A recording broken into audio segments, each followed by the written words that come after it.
maybe this summer, July, maybe last year. Yeah, July of 2016. And she said, well, you can't hear? Is that better? Yeah. Okay, I'll try and stay right on top of the mic. Calls me and says, well, now we'd like you to give an inspirational talk for maybe an hour or so. Oh. Luckily, we were long distance on the telephone, so she couldn't see my face. But, but I said, okay. And so I'm just grateful to be here, and it's such a wonderful opportunity to be with you during this very important time. So as I go on, if you can't hear or if I'm too close, just wave your hands. So as I said, I'm really grateful for the wonderful welcome you've extended to me, and your gracious hospitality is so much appreciated.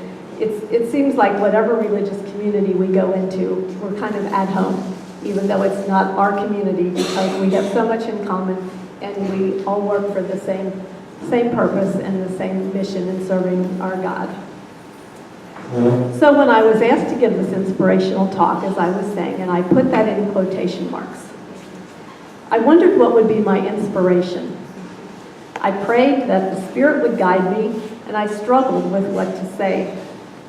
Then I realized that whatever I say may be inspirational for you, or maybe it won't. Then I realized that it's not mine to determine, but it is the work of the Spirit. Also, the process is not one-sided. All of you need to share your inspiration with one another as we move through this time together. And so with that sense of freedom, I begin. This morning, I'm hoping that together we can set the context for the days of the chapter. This is an important time in the life of your community, and the way we approach these days will give the chapter its direction. This next week is a time when you come together as a community to reflect and make decisions for your future. It's a time to approach the chapter material in a mode of contemplation. A time of holding one another and your discussions as sacred. A time of using a contemplative dialogue process for decision making.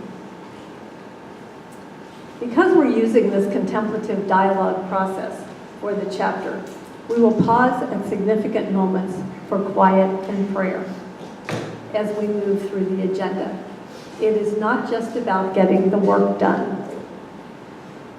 This will require patience and learning on the part of all of us, but working in this reflective space will allow the transformation to happen within the group. It lets us dwell in the holy mystery of God and does not rush the movement of the Spirit. We will place our trust, great trust, in the inspiration of the Holy Spirit. So let's begin with this question. What does contemplation in this context look like?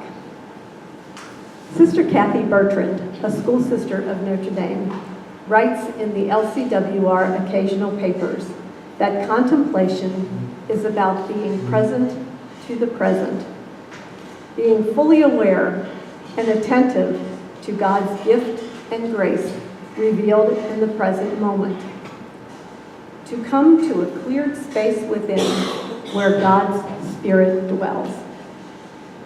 Contemplation is multidimensional in its very essence, and if it is to be transformative, it assumes the integration of that which is both reflective and active. That's the important piece, reflective and active. In this Christmas season, we have the perfect example of Mary as a contemplative woman, integrating what is both receptive and active in her life. She is fully aware and attentive to God's gift and grace, even though she may not completely understand what is happening to her. What does it mean to be the mother of God? The answer to the question unfolds throughout her life and the life of her son. But she remains open to the divine presence within her. Mary epitomized what it means to be a receptive spirit. At the same time Mary was listening to her God and reflecting in her heart, she also engaged fully in life as she participated and responded to her calling. She accepts the invitation from God when the angel tells her she will be the mother of the Son of God. Her yes comes with absolute freedom. In hearing this story, we also hear that Mary was greatly troubled at what was said, but she allowed God to act through her. Behold, I am the handmaid of the Lord. May it be done to me according to your word. Then she sets out from her home to travel to the hill country of Judea to be with Elizabeth, her cousin, who was pregnant in her old age. Mary comes to Elizabeth to accompany her on the journey of childbearing they both share. They both carry babies that are destined to share God's work in salvation history. After her return home, Mary must travel again with Joseph from Nazareth to Bethlehem, where she delivers her child. We know this story well. The shepherds come to the stable and find the infant lying in a manger, much to the shepherds' amazement. And what is Mary's response after hearing the angels and the shepherds? And Mary kept all these things, reflecting on them in her heart. Throughout her life, as the mother of Jesus, Mary is a woman who loves, who questions, who suffers, who takes pride in her son. She never ceases to hold the balance of being an active wife and mother with being receptive to God's movement within her. In her times of prayer, she is strengthened and nourished. Like Mary, we want to be open to the movement of activity and receptivity during these chapter days. I want to offer several images of Mary for your reflection. For me, these images capture her inner beauty and her readiness for action. All of the images are paintings by Holly Shepker, a beautiful artist who lives in Cincinnati, Ohio. One of the most impressive things about Holly's work is that she paints after a great deal of reflection and prayer. One can sense her spirituality through her work. Last year, Holly presented an entire exhibit of paintings entitled, "There's Something About Mary." Holly describes the paintings this way: "There is something of Mary in all humanity, God's gift to women in particular. These are images of women I have observed." Beth, I have some.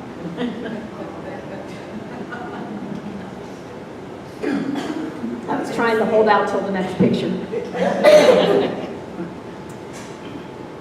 So she says, there is something of Mary in all of humanity, God's gift to women in particular. These are images of women I have observed or known or admired, in whom I see Mary personified, images co-created with God. It was a breathtaking exhibit, and I was able to visit it twice. The second time, there were only two of us in the gallery, so the time became a meditation for me. It was during Advent, so it was a special time of reflecting on waiting, wondering, and acting in the footsteps of Mary and the other women she portrayed. I'm going to show you 4 different paintings that Holly had in this exhibit and give you time to reflect on them a little bit as we go through our time together. This first one is called Miriam.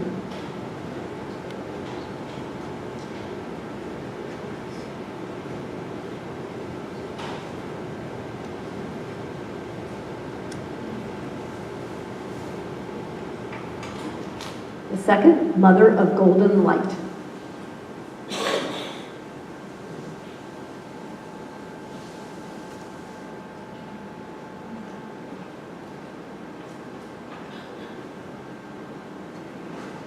Witness, Queen of Peace.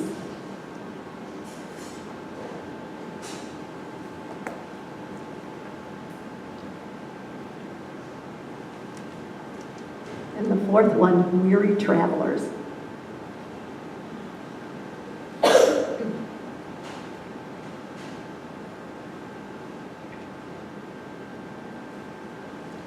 How do these images speak to you of Mary's reflective, receptive spirit? Give one of the images your full attention. And reflect on the question, what is happening within me? How am I experiencing the movement of God's Spirit at this time?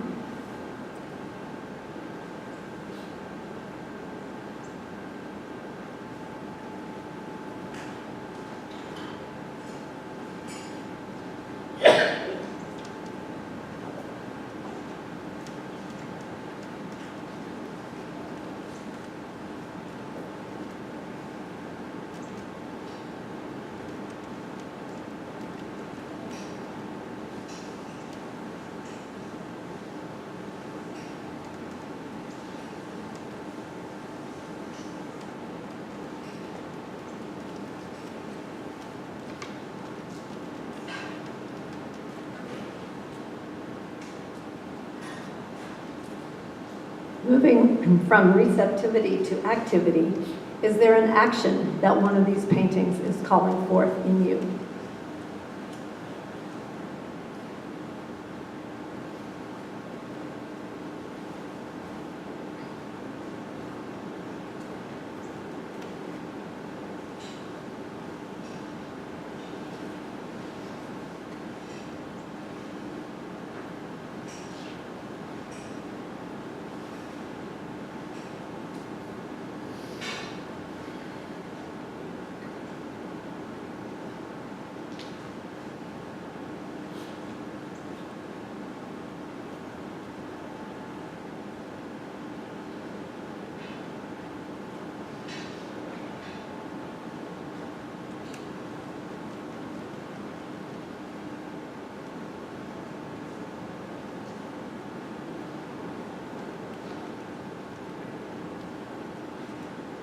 Remember these images as we move through these chapter days.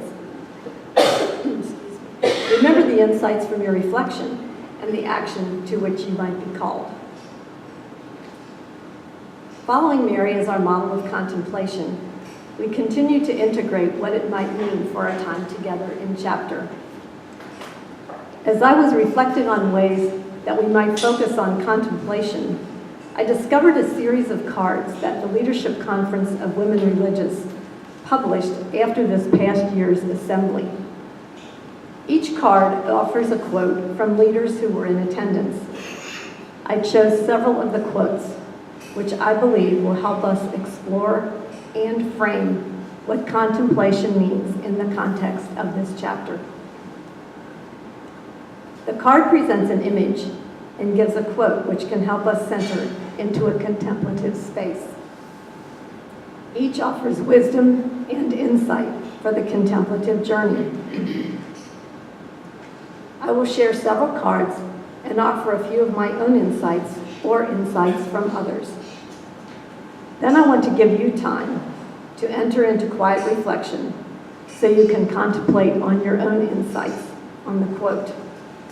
This process will encourage all of us to sit in the silence with one another and allow the Spirit to settle within us. So let us begin.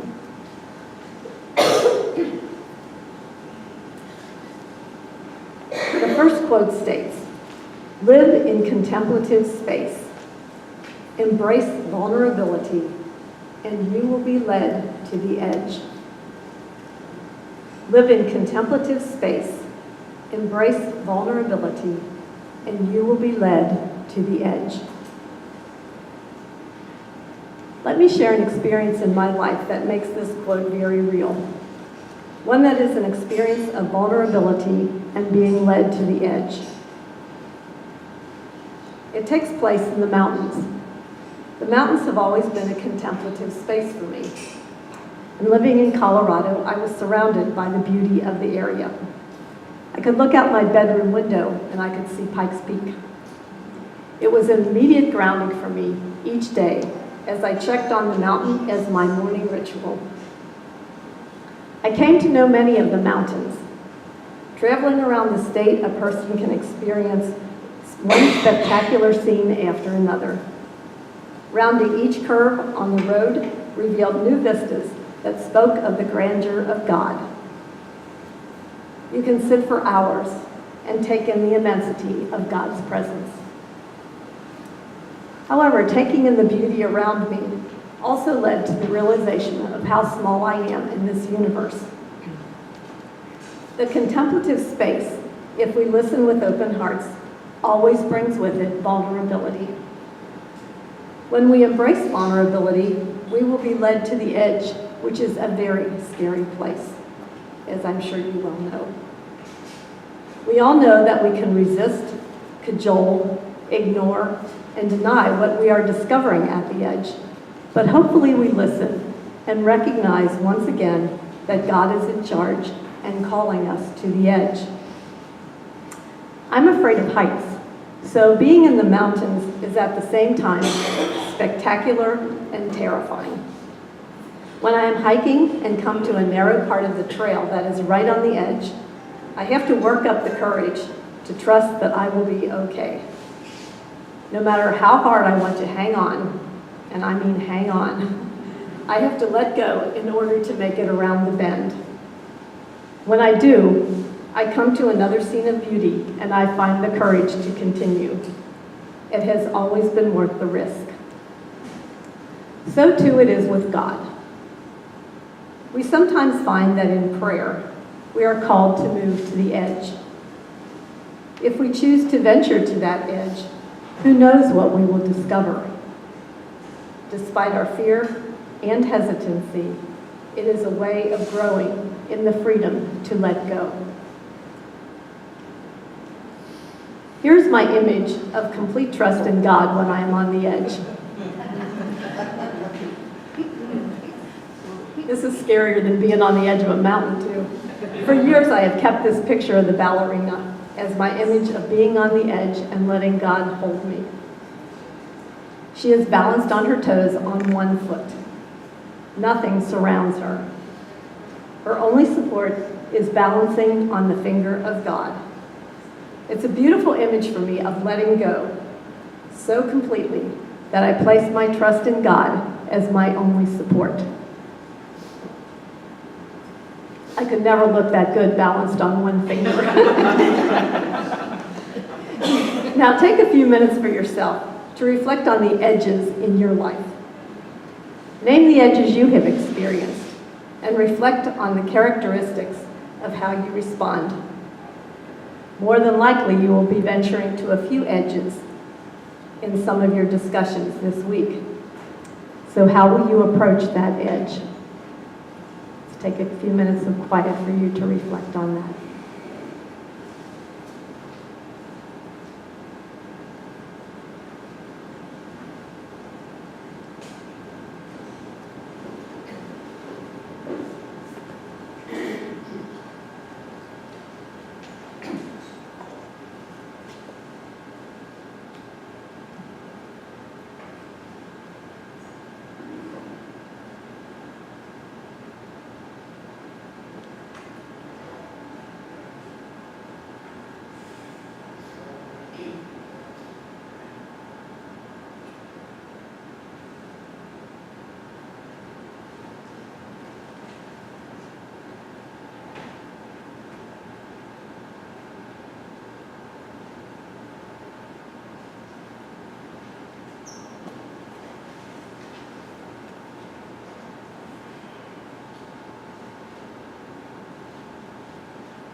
The second card.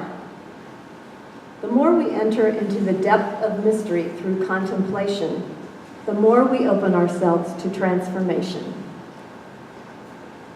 The more we enter into the depth of mystery through contemplation, the more we open ourselves to transformation. Our life of prayer, our life in community, is about opening ourselves to transformation. We are receptive to God's work in us in prayer, and we are transformed because we allow ourselves to be open to new insights, new ministries, and new experiences. As we can all agree, it is not an easy path. It takes courage, and it takes perseverance. Sometimes we feel like we are floating on open waters alone. Sometimes when we feel we have no strength or willpower left, we have to rely on others to carry us.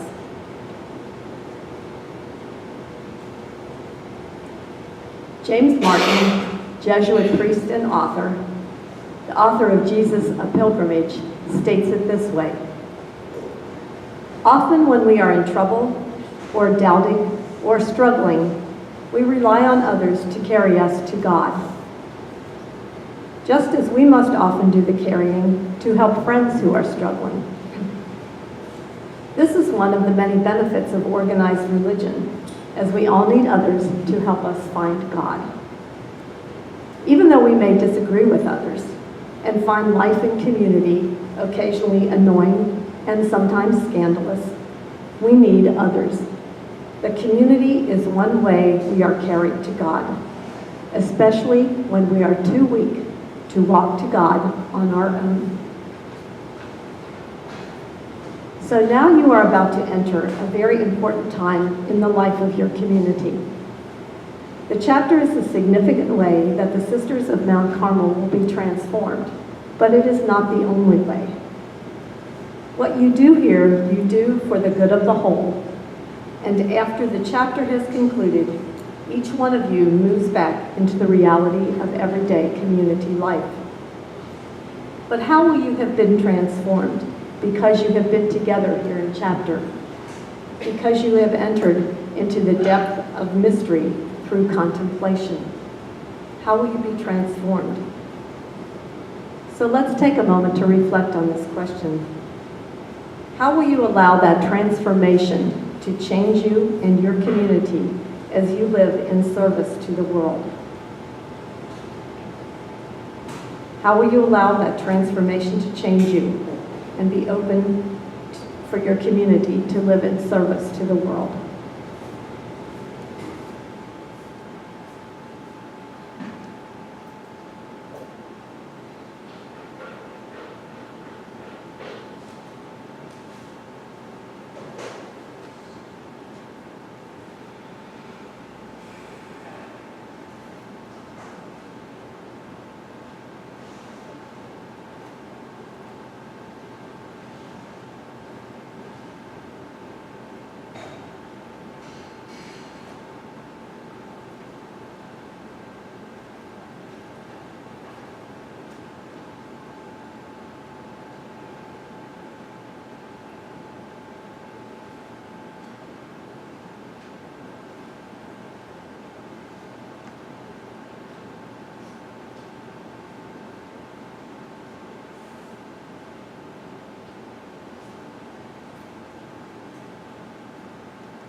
Next we hear, we are called to be the heartbeat of contemplative love within the heartache of our realities.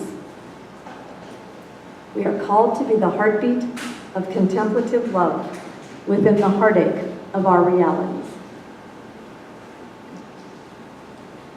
I love these words of St. Teresa.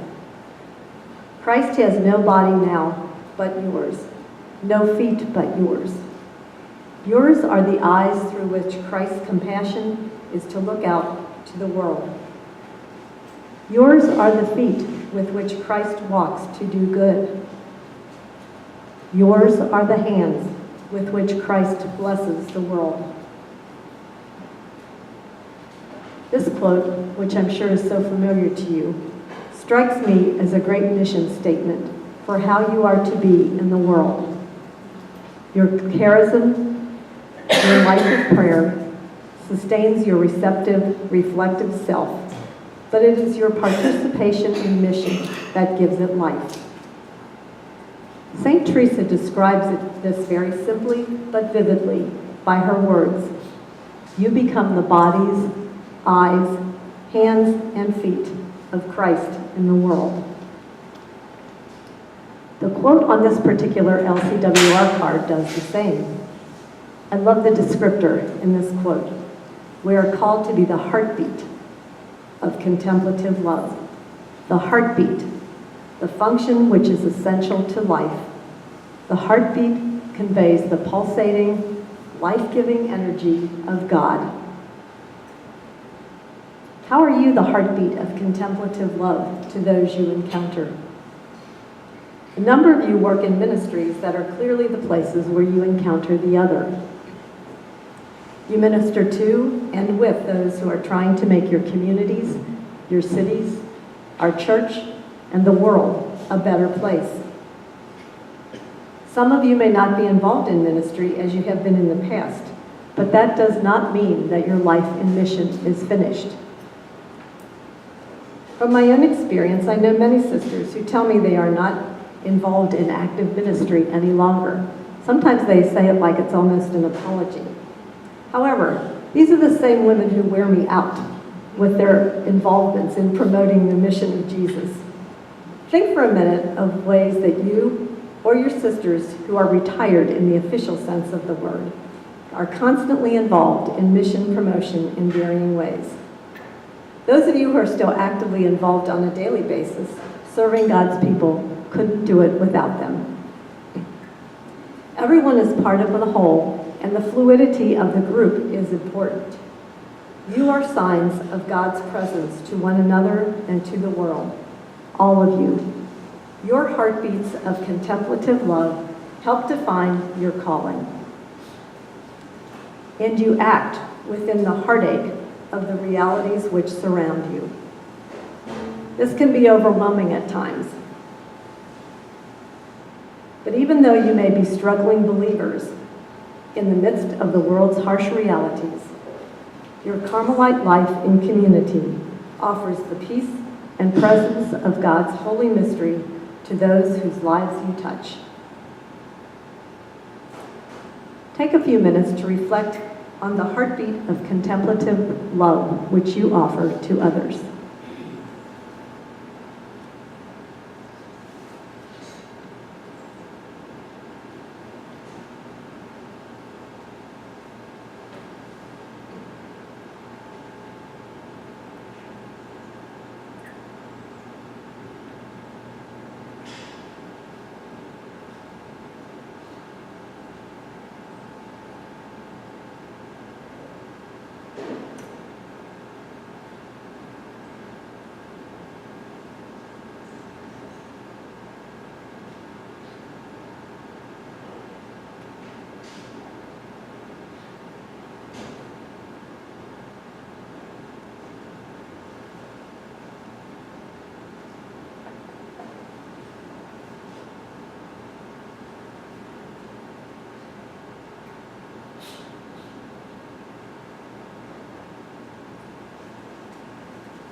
next card states, when we suffer with others, we become more deeply aware of our oneness, which is of and in God. When we suffer with others, we become more deeply aware of our oneness, which is of and in God. Listen to the words of Pope Francis from a homily he gave in Havana in 2015. The call to serve involves something special to which we must be attentive, caring for the vulnerable of our families, our society, our people. Theirs are the suffering, the fragile, and downcast faces, which Jesus tells us specifically to look at and which he asks us to love. With a love that takes shape in our actions and decisions. With a love which finds expression in whatever tasks we as citizens are called to perform. It is people of flesh and blood, people with individual lives and stories, and with all their frailty, that Jesus asks us to protect, to care for, and to serve. Being a Christian entails promoting the dignity of our brothers and sisters, fighting for it, living for it. This call to serve, which Pope Francis describes, is especially important for women religious at this time in our history. We have always been in places where we suffer with others, but it seems to me that this particular call is even greater